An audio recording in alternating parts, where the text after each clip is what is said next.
Welcome to What's in My Drawers, the December 7th, day that will live in infamy webcast. My What's in My Drawers golf discussion really got started when there was, to talk about golf equipment because old golf club makers are tremendous pack rats.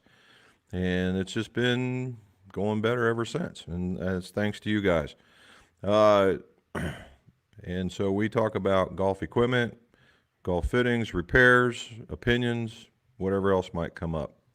So today, let's start off with here.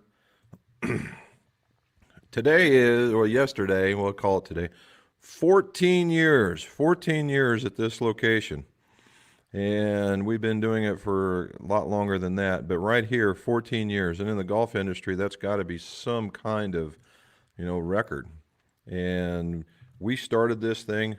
So to kind of give you a history, I was working another job, and they did what I call smaller, lighter, cheaper. They're trying to combine jobs, save a little bit of money, that kind of thing. Well, my job was on the list, and we were doing this as a hobby/business at the time, and decided that there wasn't anybody around to do it, so we would do this full time and include a driving range. Well, as it turned out, the company I was with kept me on after I trained everybody, and we had this place, and it was 3/4 the way made, and I asked them to lay me off. And they said no. And it ends up being a good thing, because in this 14 years we've survived over $5 a gallon gas, the housing market crashing, the bubble bursting, you name it, what's going on in the area, and we've lived through it. So it's been we've survived it, and it was thanks to being able to do both. So it's 14 years. So of all of that, you see it down at the bottom, right? Thanks to Mrs. McGolf for staying through with me and making it happen. And to hear, as of recent, my dad, who has been like the world's best ball hawk, and being able to help with the range. And so now we've expanded. You're seeing it. I'm in the fitting room now, and life has been very good. So we like that. All right, so there we go. Thanks for the 14. And you guys helped too. I mean, if people didn't come here, we wouldn't be doing it. So let's go back. As always, we do the PGA stuff, and we throw a little bit of happiness towards Victor Hovland. Victor Hovland won the Mayakoba Classic at 20 under. Holy moly. Shot a -6 on his final round. What makes that so special is apparently, and I didn't watch it, but apparently he got a birdie on the final hole in order to win the whole thing, which is great, because Aaron Wise was right behind him on his heels at -19 and shot 8 under for the round. He was absolutely on fire. All right, and the thing is, he wasn't the only one to go low like that. You got in the top 10. We have some relative unknowns when there were some really heavy hitters in the lineup. Yeah, but in the top he had Adam Long, Tom Hodge, Harris English, who went -8, Billy Horschel went -7, Lucas Glover, Brendan Todd, Tony Finau is probably the most current of all those, except for now Victor. He's going to be a headliner. Carlos Ortiz, Emiliano Grillo, and then Max Homna. So, you're talking, for a bunch of guys that were in here, because you had Justin Thomas, it was in there, Russell Knox. Look at that. I even just saw, who did I just see in there? There he is. Camilo Villegas was in there. Look at that. But there was a KJ Choi. There was some larger names a little bit further down that just some of them didn't even make the cut. So, hey, congratulations to Victor Hovland. And it's been a short stint between the first and the second, so he's no longer a one and done kind of guy. And that'll be great. All right. So on to that one, work for the week, and this one's going to be a lot of fun. So with the idea of 14, I got 14 pictures. And the first one is going to be, this one goes to Louisiana, I believe. I believe it's Brad. and those are Callaway Rogues. And he sent those to me to have the shafts pulled out and balanced and spined and flowed and the whole 9 yards. And then he wanted the special double chrome rings, which I had to order, and we got them put in there and we got them spined and we re-gripped them. So, and when you re-spine them, all the labels go in a whole heck of a different direction. But that's what we've got. And then I believe we got that. Well, that's not the ones, but it's very close. There we go. Same ones. So it was a wind dry tack kind of week with both of those. And then this one is going to Kansas. And if you notice those are a set of the Sterling or Washon, the EQ1NX. Had my first shot at building them, and with the hybrids. This is an interesting conversation. And we put in the UST recoils, and he wanted the be just like an 8-iron that he had, and this is what came through it. And then he had a unique, well, let's give you a different viewpoint. There you go, there's another one. It went all the way down to the sand wedge, but he had a unique grip that went on it, and it was from I believe a local golf course. But if you look, it has a place for your thumb and a couple of places where you would grab it, and it's made for a lefty or a righty. And you put the right-handed on top, as opposed to, and then there's a white logo on the other side over here, and that was for the lefties. So that went on. We put some, and we put enough tape underneath there, man, in order to make it go, and that worked out pretty good. And that started out like that to end up like that. All right. And last but not least, another set of Hogans. I am getting to be the Hogan kind of guy over here. Well, a couple things about this. I discovered that Hogan made another wedge, and it sits right here at the bottom. An F wedge. That was unique. And ended up looking like that when it's all said and done. Polished them up a little bit, put in some new shafts, which would be those guys. And again, started with the wind dry tacks and ends up looking a lot like that. All right. So this is the discussion. Now, we're going to go into, yes, I'm releasing a video tomorrow, 7 o'clock in the morning. Please check it out. It's about that set you just saw. And it started out as here's how I take them apart, here's how I put them back together. However, I think I'm going to relabel it as the second worst repair job I've ever seen. And the reason being is the shafts that came in these guys. So the reason why Don sent them to me, he's from Michigan. That was where that set was going. And the shafts, or the heads, were coming off after he had attempted to have somebody put them on. Okay. And he wanted me to look at it. So I went right into the roll. I started taking them apart, showing you on the video. Here's how we're taking them apart. And I bet I took out a layer of glue this big around. And it was on the floor, it was everywhere. I drilled out all the shafts, and there was stuff everywhere. But we got ready to put back together. And as I was putting together, I started at the wedge, because this F wedge really fascinated me for some reason. And for those of you guys who don't know, an F wedge is 50 degrees, by the way. And it was wobbly. I'm looking at it, something just didn't hit me right. And it turns out that the shaft had 15 inches of tip section. And that is huge. When you're talking about a wedge, you normally have small tip sections. And because of that, I was like, well, something's just not right. Well, then you go back and I start looking, then I found out that they started cutting through the butt section entirely and got into the first step in a lot of the shafts. And so basically what I had found is that they had used two links that were the longest length that they could provide, and I don't even believe that they may have been dynamic golds, but the lengths that they could provide, and they used one set for that and just cut the length, and another set and cut to another length, and that was it. And they didn't fit very good. So Had to call him, and we put in some KBS 105 Rs for him and made them an inch long. That was the other thing. They were supposed to be an inch long, and they weren't. They were standard. So there's a lot going on with that, and you'll see it in the video. So please take the time to watch, like, and subscribe, even right here. And then the other part is the right there. Okay. So that was, and so that takes me on to, it happens, right? It happens when you have, you buy stuff off of eBay, everybody's heard it, and it's not necessarily just in golf. You go to buy stuff and it doesn't turn out the way you think it should. And seller beware, right? Or buyer beware. And you have to really, really research your stuff.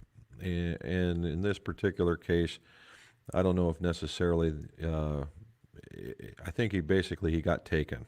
That would be my opinion. Pardon me. And anyway, that's some of the hazards of when you do that, when you buy stuff off of eBay or deal with used gear. Now, the other part that it took me into was center of gravity.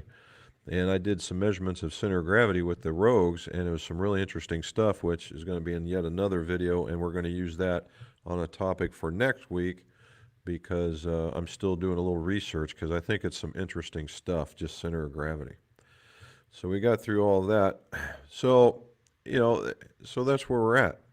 So 3 good sets, set a record, 3 out at 3 different states, full iron rebuilds or builds. And I think they all turned out pretty good. Real happy with the way that they turned out, and we got cleaned up afterwards. Okay, let's see what we see. Let's go to the top. Let's see who's number 1. Henry, Slidell, Louisiana. Nice, well done, 82 and 83. So the rain, the hurricanes, and everything didn't take you guys out, did they? Daryl, Minnesota. Swing weight question. Okay. Any idea how often golfers prefer swing weight falls? A couple of points off stock D1-ish to majority of players prefer close one. Man. Okay, any idea of how a golfer prefers swing weight when it falls off a couple of points, D1 stockish? Majority golfers prefer close to D1 for men. Well, Daryl, that's the best answer in golf is it depends, right? However, D1, D2 is, you'll see a lot of that in irons, right? And it used to be D4, and then your drivers would be D2. Now you're seeing they're very close to one another anymore. And sometimes the drivers are even heavier. But on average, the average golfer really doesn't notice if I was to hand you 3 different clubs and they were all 3 different swing weights within, say, 2 points of each other, you probably wouldn't notice going from one to the other. Now, from one end to the other, yeah, you'd probably notice that. But for about 2, sometimes 3, probably wouldn't even notice. So can you get away with something lighter? Yeah. Can it be noticeable? Maybe. And it just depends. If you're a more fluid swinger, then chances are you'll like it lighter anyway. So you should be good to go. John, South Carolina. Thank you, sir. Western Kansas. All right. We are all here. Uh-oh. Matt got fit. We were wondering how much you got, Matt. 15 inches of snow. Whew. If you said you played in that, you would be my hero forever. Here we go. Being the anniversary of the Pearl Harbor, can you explain a milestone in your career that has shaped your business? Ooh-wee. Okay. Well, we were talking about the attack on Pearl Harbor, and, that was a Navy thing, and me being an ex-Navy guy, all I can say is, I'm sad for any of that to even happen. However, I'm glad that we responded we gathered ourselves back up and we responded, as opposed to crumbling and just wilting on the vine right there. However, uh, well, I can tell you one thing that happened. And there's plenty out there, but the one thing that I think really helped me out was I was in nuclear power school. And for those that have never heard that title, nuclear power school is the training that the nukes for the Navy go through. And effectively, it's like shoving, I'm going to say probably 4 years of college into one. You go 40 to 80 hours a week, depending on your caseload and how well you're doing, and you go until you're done. And I made it through all the way through the end, and they take a final test, and I failed the test by 1 point. And it was devastating, absolutely devastating. And because of the support I got from Robin and whatnot, we were able to turn this down. I was able to. They have a verbal test that you take afterwards. You go through a board, and I sat at that board, and every one of my instructors. So I had eight instructors around a table, and they all threw questions at me. And because of the support and the time to get my head together, I walked in there and I basically aced the verbal board. And that just told me that was a never say die kind of scenario. And so, yes, things can get tough and things can get hard, but it's all about how you get. So it's the old adage of once you fall off the horse, it's not about how you fall, but how you get back up. So there you go. All right, and thank you. Thomas, what we got here? Just flowed some old irons, and they were a real chore to tear apart, but got her done. You the man. Isn't that something? Yeah, that'd be interesting to see the difference, to see how they feel. Like I said, it makes the club more consistent, and I'm glad for it. There are some guys that will not live without it, and there are some guys that wouldn't even care. But now that you know that it's in there, you ought to put on some. Should have hit some beforehand with some, impact tape, and then some after, just to see. Harlan's back. How often are the players being fitted wrong in preconceived notions of what they need in terms of length and lie, shaft, or are people usually on the right track? Just curious. And thank you, Harlan. And we'll start with this.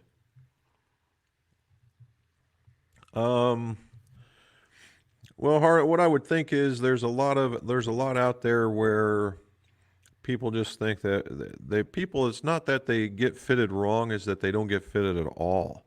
And that, in a lot of cases, that's a travesty, because maybe not just in length and lie and shaft, but those are three big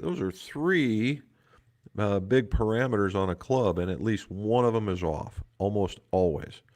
And it can infect your golf swing. And that's the reason why it's a real issue.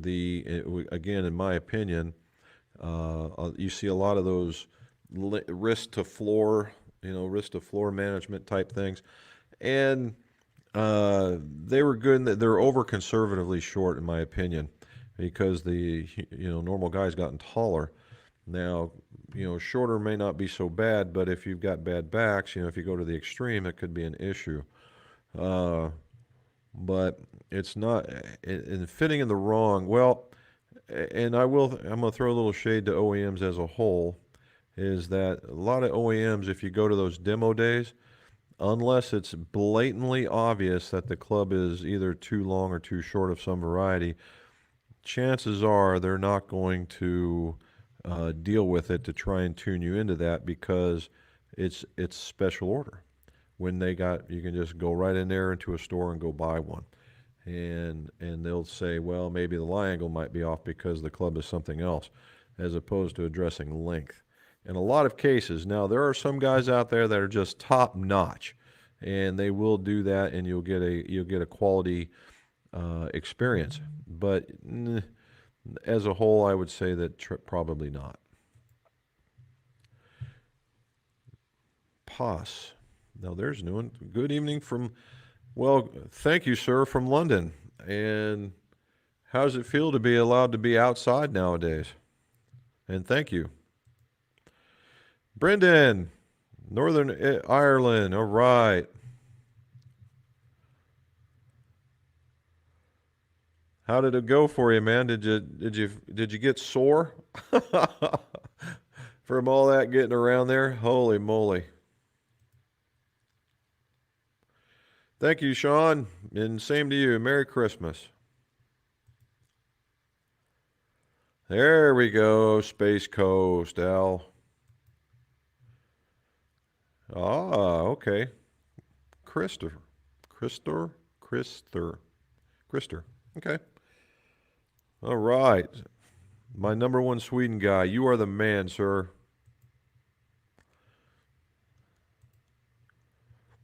Yep, we do. We made a pretty good team. I'm surprised that she's even been around that long with me of all the crazy things I've done. How'd you like the picture of that the EQs, man? Those are actually really nice irons. I was surprised. All right, Travis, what we got? Question: what is the official way to measure the length of a club? Ooh, okay. Officially, if you're going to be particularly just 100% by the rules, if you look at the USGA, they say that you measure it as the club is sitting in a 60-degree in a jig that sets for 60 degree. Mitchell did this. It was a neat little jig. They assume just that 60 degree because if you go up and down, it's not going to be too bad. However, the popular method is to measure it and its playing position, which is to have the sole flat on the ground, and then you will measure up, and then you measure to the, you see where the bevel on, there's a bevel on a grip. Let's see if I got one nearby. Here we go.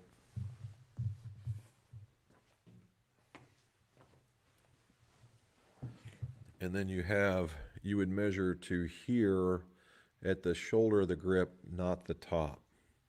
Now it's about a 1/16 of an inch, but it can change based on the type of grip that you have.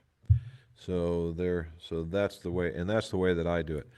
So that each one. Now I've done that. I kept it at 60 and measured it, and virtually there really wasn't any marked difference. It's not like you're going to be totally legal if you went one way or the other, but the playing position is probably the most popular. Alaska, there you go. Glad to see you made it back, man.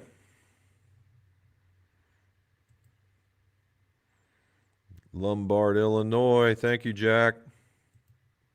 Thomas, thank you. Good. You know, guys, that's really kind of the fun part of it. I'm getting a lot of that now, is that you guys are starting to take up some of this tinkering and working with clubs and that kind of stuff.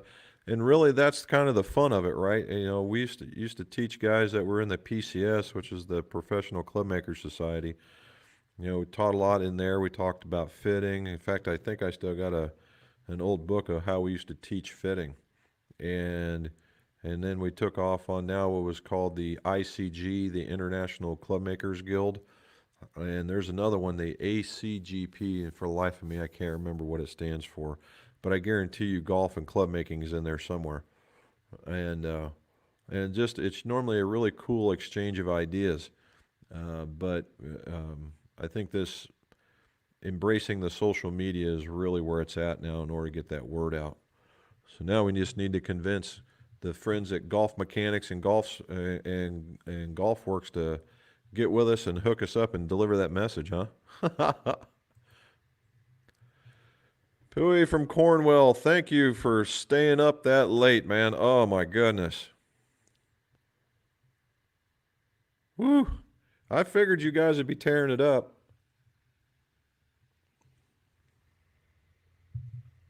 5 and 6 degrees, holy moly.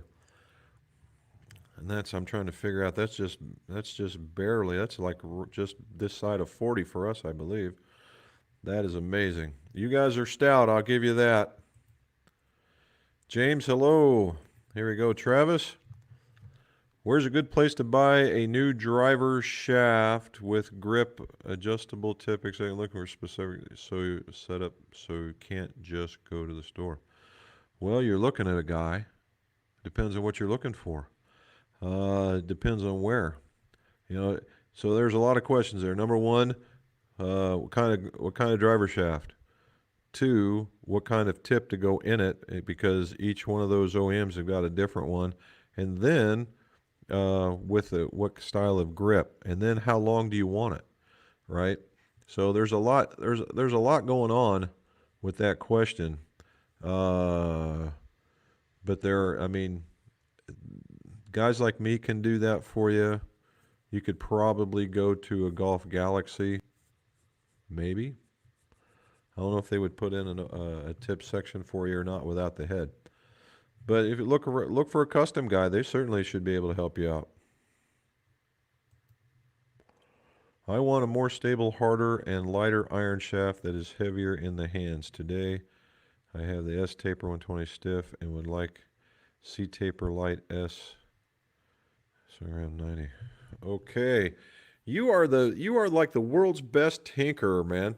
This is great. So harder, stabler, lighter, right? That would be heavier in the hands. The counterbalancing in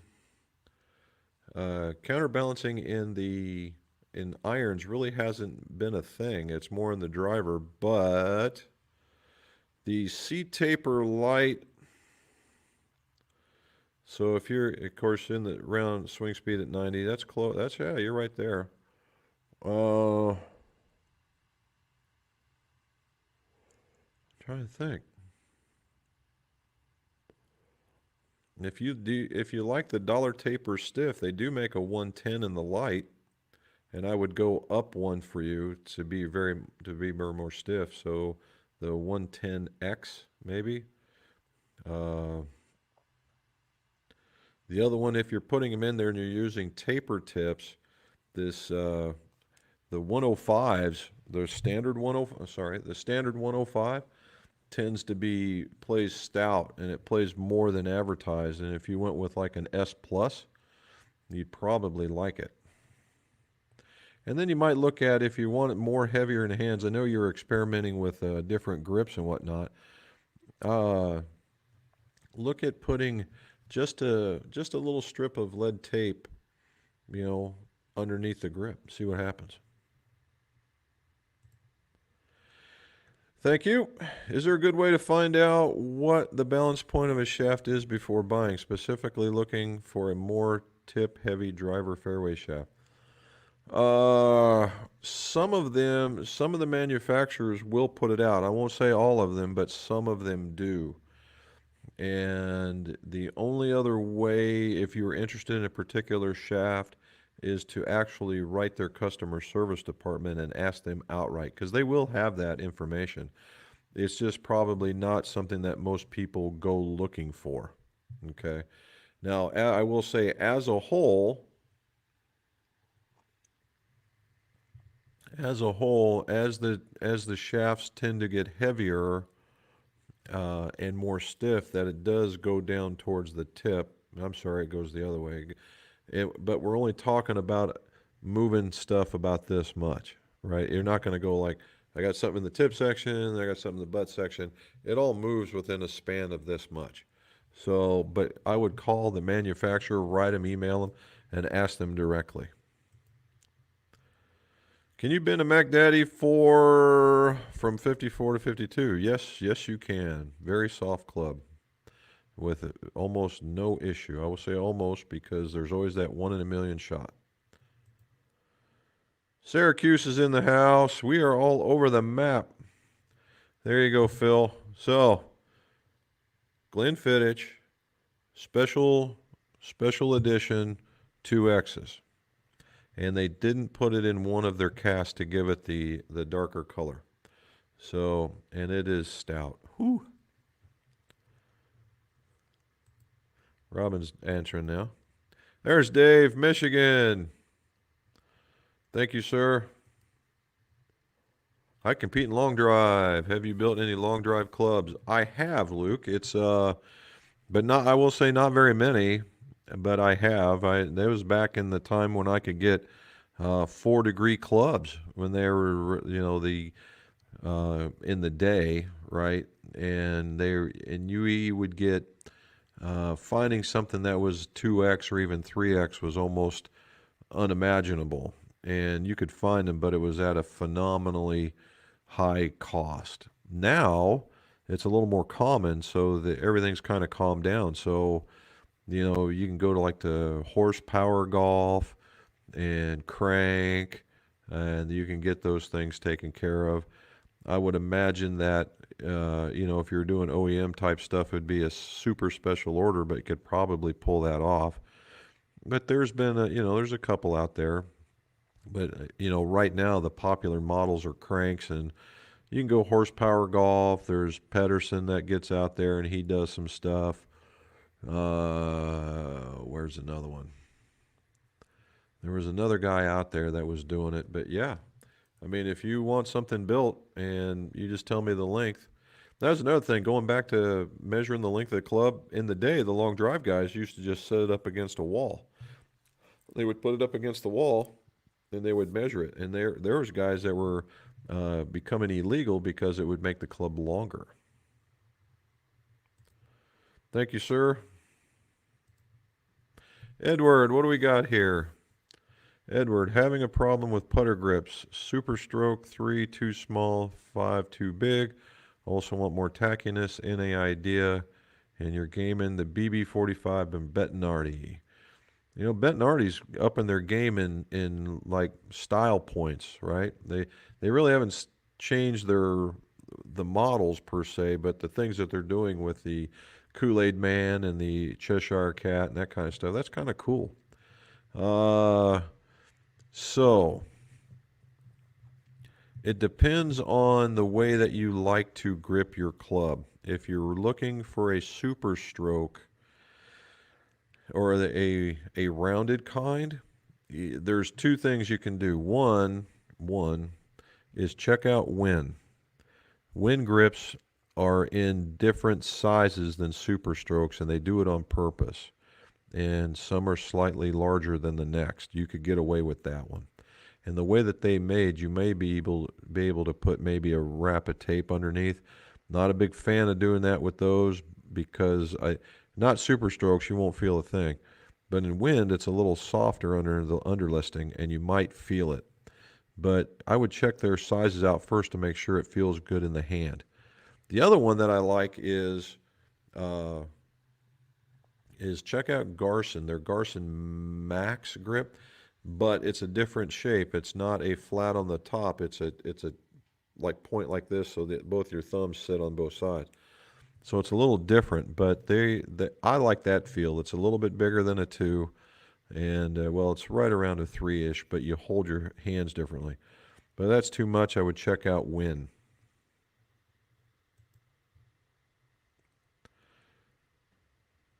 "61 degrees. Nice. Well done."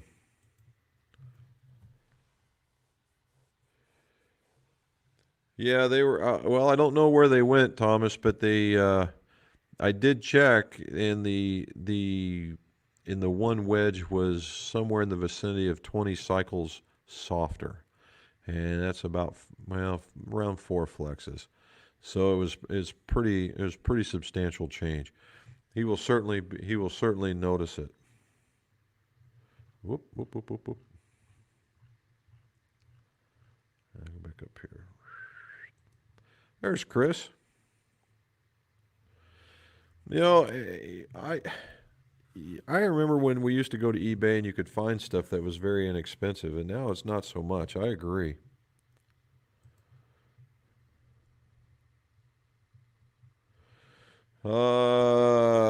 Confirm the spine should be set to the heel of the club. If you're talking about a clock and the toe is up like this, and you mean the spine is to be set down, I would not say that.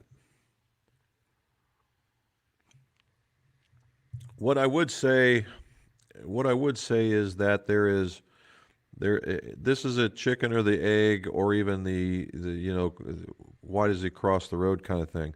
In that, all right, so you'll have there's a school of thought that the spine goes this way with the toe being like this, 90 degrees. So towards the target, away from the target. Okay. And that is for making the club kick, less or more. Towards the target, more, away from the target, less. Yeah. Then there's the other ones, the 12 o'clockers, and I'm in the 12 o'clock camp. And the reason why I'm in the 12 o'clock camp is because when we started making clubs, there was a bit of a rule. The whole idea of puring clubs was just coming out, and Mr. Weiss had to really fight to get that thing going in order for them to change the wording on the way that you could put them in there. Because at one point you could not make that. Well, that thing is just all kinds of. Let's see if we can make this work a little bit better for you. There we go. May I turn on another light? So anyway, he had to get the wording changed in order for this to happen and where you could place it. However, if you look at Peering, he puts it at 12 o'clock as well. Now, can you put it at 9 or at 3? Yeah. But purely it goes up into the 12. So that's where I like to put it. And the whole idea for that is for bending. Memphis.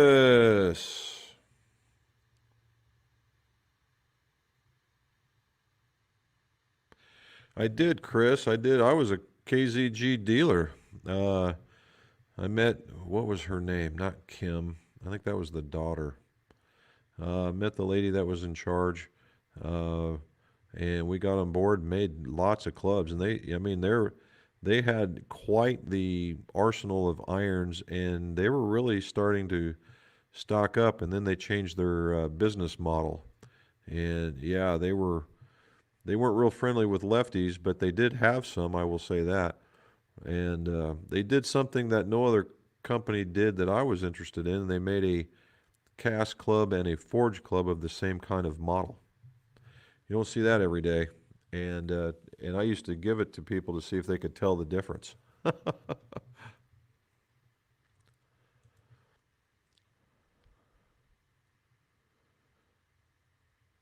Oh my.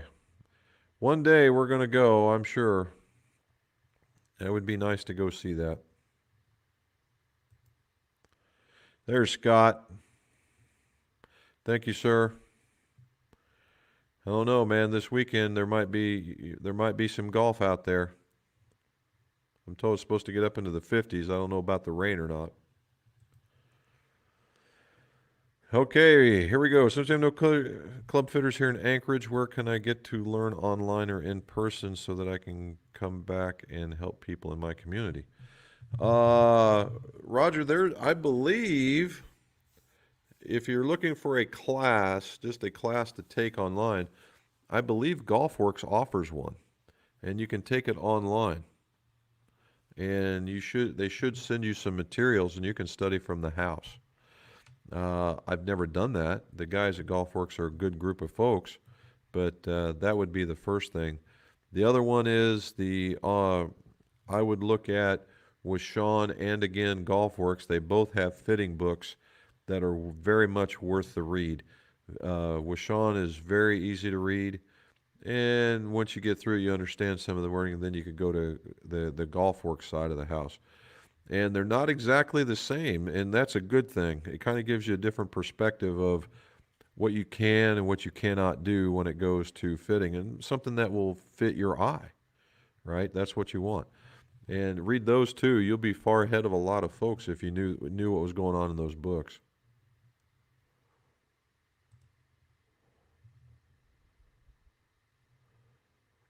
There you go.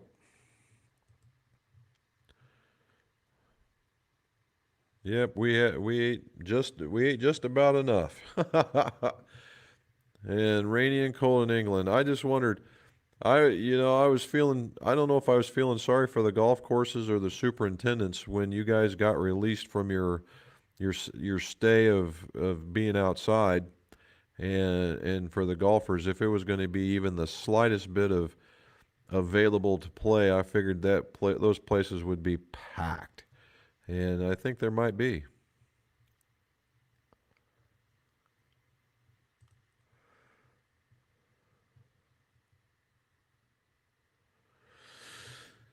Well, Andre, a lot of what's going on here is even if it's a new one or even an old one, right around where you're talking is pretty much the split depending on your swing speed.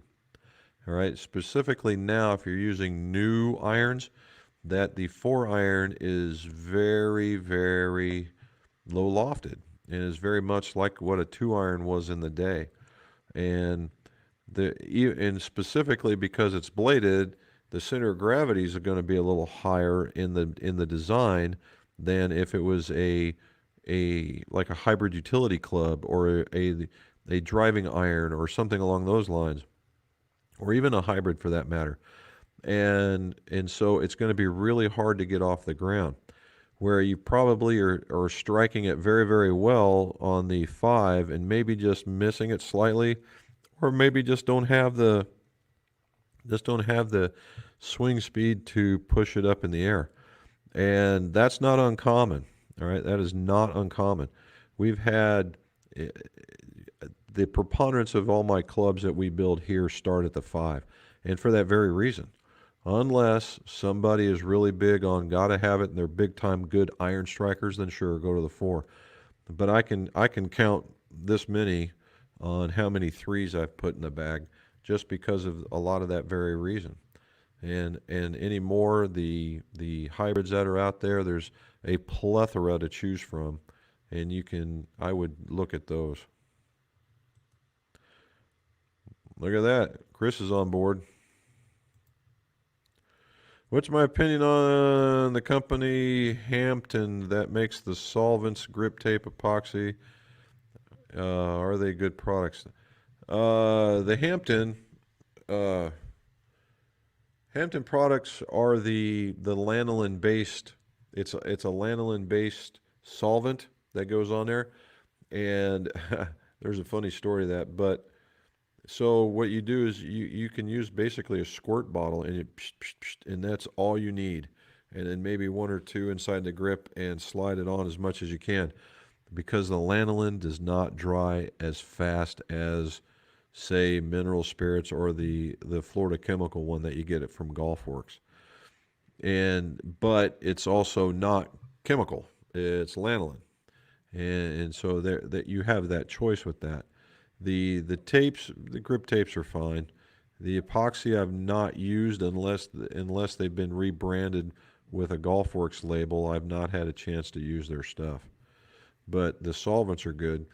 As far as the funny story goes, the we were down doing the that amateur classic that they have at Myrtle Beach, and this was before the PGA Tour Superstore showed up, and we had a booth, and we would fix golf clubs for free. And this older fellow that was next to me was filling it up, filling a grip up just like he normally would with regular solvent and shoving it on there. And I'm like, oh my gosh, dude, you do understand that grip will never dry. You need to just put it on there. Oh, I've been doing it like this for years. I'm like, no, no, no. And so every time he would do that for somebody, I would go and I would find him and I say, whatever you do, go find the best heat source you can do and put those grips next to it. Otherwise, they will turn in your hands. And they did. So we didn't have anybody coming back mad at us, so apparently it worked.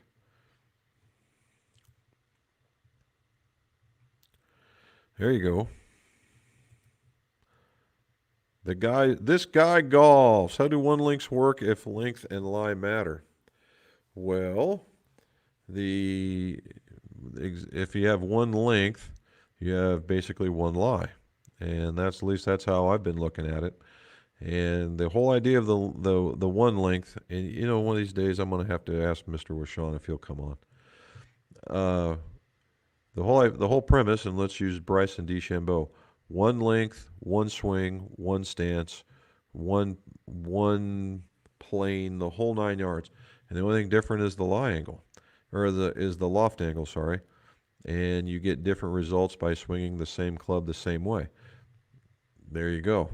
And so it, in theory, is very simplistic, and it has merit. Well, I mean, look at Bryson. That dude, that dude works hard, right? And he's very, very talented, and he's putting single length on the map. Now, I will say, for the guys that I've built for, they were very interested and they were mentally ready to switch. And that's the hardest thing for single length, is to be mentally prepared and swinging the same. Because when they get to the 5 iron, they tend to grunt it, and it makes it bad and they can't get through it. But as a whole, when we make them and they go play, they actually end up doing better. I think it's more of an acceptance than anything else. Here's a new one from the Philippines. Thank you, sir. That's a new one on the map. I'm going to have to start putting that around there. We've got it going on. We just need to see the West Coast now. There's Andrew. Got a hybrid for a 3-iron replacement, but to get it under the branches, have to keep it low with a hybrid. Yeah.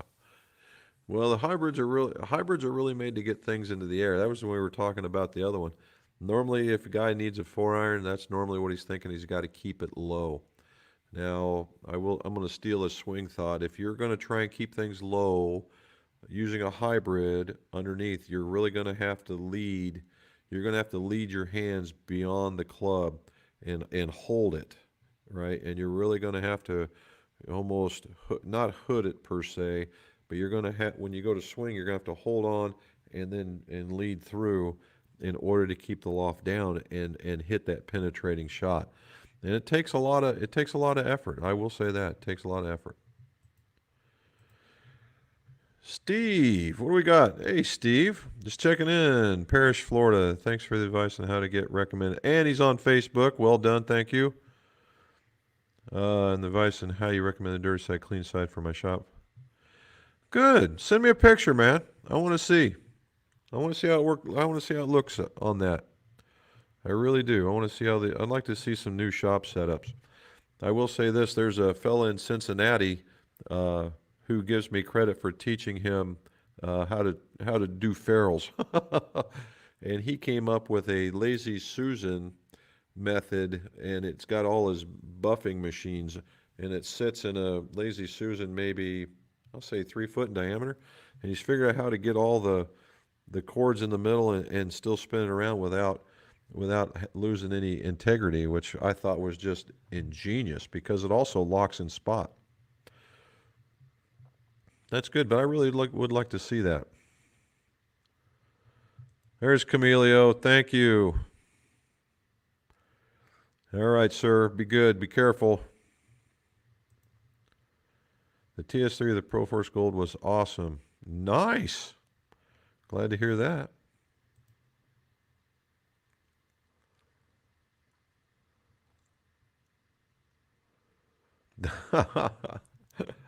Maybe we'll start doing that.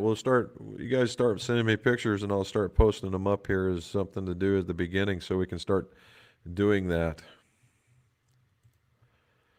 Just got a FlightScope Mevo Plus. Those are nice, actually. Any way to compute descent angle since it's dead, a parameter is not offered. Honestly, I don't know. I don't know. If you get flight, and I know they give you I don't know if they give you apex. I'm trying to think of what they give you. If you get one of the tiles that talks about flight height, that's not a made up arc. That's what they predict. It's a predictive arc or a measured arc if you're outside. And if you had enough, you had your protractor and enough geometry in mind, you could probably figure it out just by measuring it. Got 9 in Denver. Hoo-wee. They let you out? That Denver is having all this hubbly boo for staying indoors, but glad to hear it though. What is a good head for a 13-year-old girl that's starting to take the game serious, has played U.S. Kids Ultralights?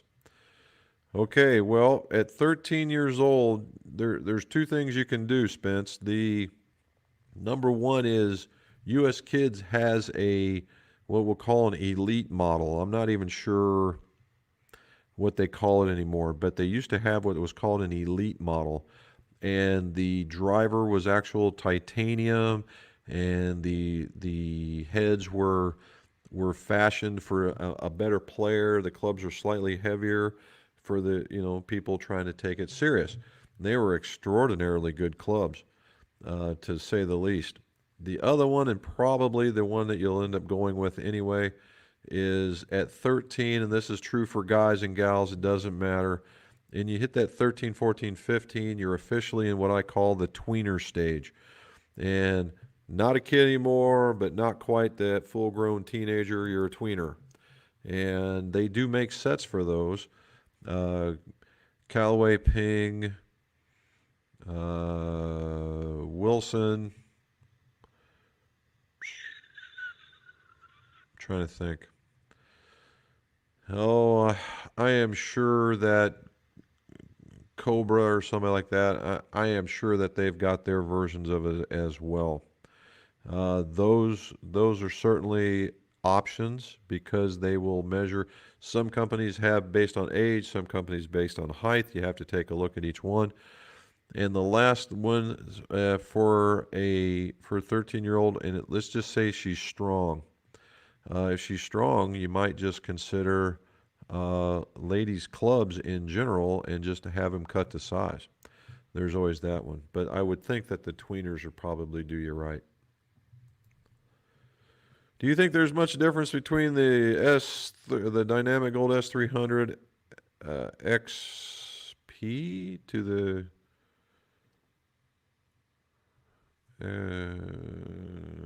okay. So I don't think there's a Dynamic Gold XP, but there is an S300 XP, of which and if you look at the beginning, I put some XPs, they're 105s, and comparing those between that and if it was the XP90 versus the KBS Tour 90, but you're talking about a Tour 90 regular versus an S300 XP, then yeah, there's going to be a flex difference for sure.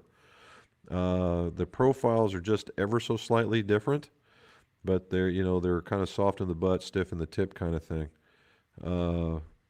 So depending on your swing speed, I would probably go with the stiffer shaft if you swing a little harder.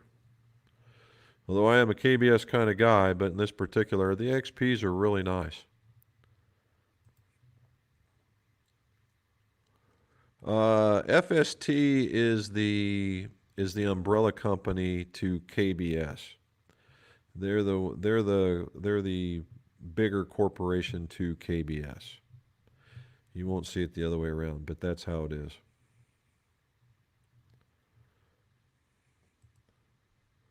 There you go, 90. So I would look at, honestly, unless you're extraordinarily aggressive, maybe go with the regulars. Jack, I have some forged irons that are about 12 years old and played pretty often. How should I go about getting the Loft and Lies checked? Jack, you got to take them to a store if you want them checked. You could go to a Golf Galaxy. You could go to, I believe in Dick's can do it too if you can go to one of those. And they're all owned by they're under the same banner, by the way, now. Go to if there's a custom club guy around, he certainly should be able to do that for a check. It should be even a minor fee just to look at them. That's one way of doing it. If you're getting into the tinkering sort of way of it, you could get yourself a golf gauge if you're just wanting to look. They make a very inexpensive golf gauge, and it's just basically a steel plate with an arm and a compass on it. Then you can tinker around with that and then get another gauge and figure out the lying or the loft angle. there's that out there. That's always that. Here we go. Austin and Austin. Thank you, sir. We got Texas now. John Kelly. There's Paul. How's the. Yeah, I know, right? 15 centuries, maybe. The. Was it the knee? How'd the knee come out, man? Hopefully you're getting around good. And also, I've seen you haven't switched yet, but the nines are looking very, very cool, man. When I get them in, I'll take a picture for you. My best fitting experience in the last 14 years.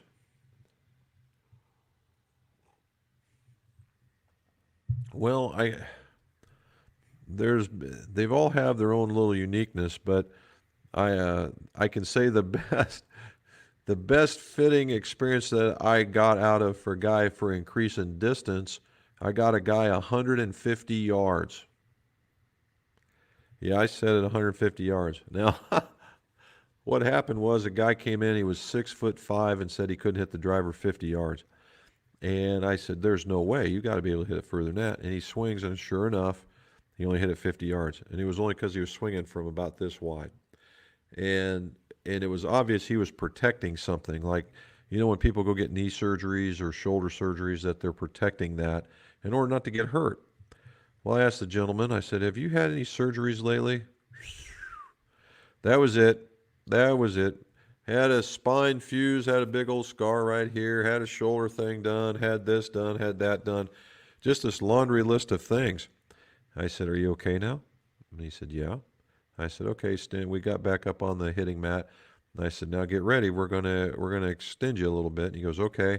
And as he's swinging back, I grabbed the club and I brought him about halfway up. And you could hear the wind sucking in because that's a move that guy hasn't done in years. And I'm like, oh. And then I ran forward and I made him go halfway up. He's like, oh. I said, that hurt? And he says, well, no. I said, swing like that now. So he swings a couple of times. I said, you just need to get loose and allow yourself to hit. And 3 minutes. And then so I said, let's do it again. And I brought him back, and I brought him to back about 3/4. And you heard that same sucking sound, but he got used to it. And he started hitting the thing about 200. All he had to do was swing. Didn't test the first thing on him, but that was just it. And the smile on the guy's face was just absolutely priceless. And that was the best part of it right there.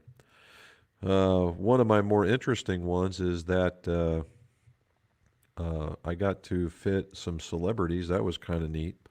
And it's neat how people are. You have these concept of folks, and when you get them by themselves, that how normal that they truly are. And that was good. But I think one of my best fitting experience, and I actually Golf Digest ladies did. It was for she was 80, 78 years old, and she was from northern Ohio, and she came down for a fitting. And this lady was the mid-amateur champion for Ohio 3 times, once in the 50s or 60s, and twice in the 80s. And this gal has game, and she routinely breaks her age routinely. And she showed up with a 9-degree driver and an extra stiff NV shaft. And we started getting things, and she would hit one and have the best look on her face, and then when she hit bad, she'd get this look on her face. It was awesome. Oh, she's 85 now, and we got her, and she was still cleaning house, and just the fact that she was you could see her brimming with just excitement to go play, and that was probably one of the neatest ones. Dan's Club Repair and Facebook, that's good. He's got a 410 looking for new clubs between Callaway Apex and Apex Pro, or make the set key for handicaps about 4 to 6. If you're going to do the Apex and the Apex Pro, bub, you better hurry up because as a matter of fact, you can't. The Apex Pro is no longer in existence unless you've got a set. They've discontinued them for the new one that's coming, and the new one's pretty cool. But the outside of that, if you're going to make a set, Dan's Club Repair, I wouldn't see why not. However, 410s, the KE4 is nice, but for a 4 to 6, I would look at the TS line. Don't be afraid of the fact that it looks like a blade. There's some offset on it, and that thing will get out there. But either way, you can't go wrong. They're both good little forged clubs. Thoughts on wearable golf trackers like Arcos Shot Scope, useful for club fitting? I, I don't necessarily know so much about club fitting, although I'm sure that if you're really getting into the nitty gritties of it, yeah, if you had all that information for a club fitter to look at, yeah, and you could see where there would be a wide open in the group. But it's those things are what I get out of them is that they're very good with monitoring your distances and your average, and then that way you can come up with a game plan on how you're going to attack a course. Now but you'd have to get very, very, very nitty gritty with it. So uh, I'm not sure everything that the Arcos records either, because certainly it's got to be more than just I'm standing here, let me hit it this far, and then let me go to where I was at and let me record it. There's got to be more to it than that. All righty, guys, we are getting down to the very end here. We're getting over it. We're going to go with at least 14 seconds. Let's see. Where did I go? We got plenty. Geez, guys. Awesome. Here's Jeff. Bidding question 79. Club head speed almost 90.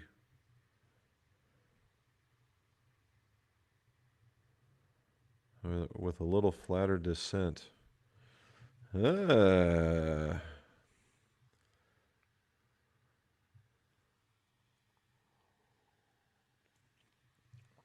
pretty high. You must be getting way up in the air. That's some pretty good spin. Holy smokes. The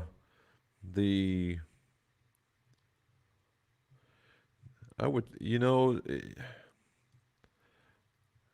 would think, Jeff, I would try if I was you. I mean, you're hitting into it pretty good. Most people will tell you get something stiffer. I'd soften it just a little bit and just see what happens. And we were talking about those Modus. Check out a Modus. That might actually be just exactly what you're looking for. All right. I like them, buddy. I like them. They feel really, really good. I like this, and they're not a really gross look to them. Nike Pro. Todd, come on, man. The guy that designed his first name was Todd, and it's just too bad those guys never really took off because a lot of what was going on, the Vapors, I don't know, the Nike Pros were really nice. They actually had a really cool forged club. I made it for an NBA guy, and those were super duper. There we go, Sonny V from Ontario. Thank you, sir, for showing up. All right, I got two more here. Then I got to go, guys. California, Lorinda's back. There, we made the West Coast. Thank you. Thoughts on the new recoil ES hybrid shaft would be good for fairway woods? Probably not, as the hybrid shaft normally comes in a 370 and fairway woods do not. That's probably their thing. That I wouldn't go any further. Yes, they were bendable. All right, down to the very bottom. Let's see what we got here. Looking for the stiffest steel shaft on 120 grams. I was thinking KBS Tour V20X. Under 100. Well, the thing with KBS is that as you get up there, it will be over. The 120 may not be. The steel, C tapers are by far the stiffest profile in that line. That would certainly be one to look at. And there we go. All righty, sir. Not really. Dynamic gold will always be a classic, and Sensicores are something that I always have, so we're good to go there. All right, guys, I got to go celebrate 14 years. So again, guys, if you take a look, if you would like, subscribe, like this, get back in there because we have a grunch of folks on here. That's great, and more from Facebook. That guys on Facebook, thank you for joining us. And we've gone around the world yet again, included Philippines this time. UK is in the house, and North and South, all over the United States. Again, thank you guys for doing that. I appreciate it. Uh, Again, leave some of the comments in the sections below, and I will try and get back to them, and we'll go from there. And guys, as usual, let's see the scores go low.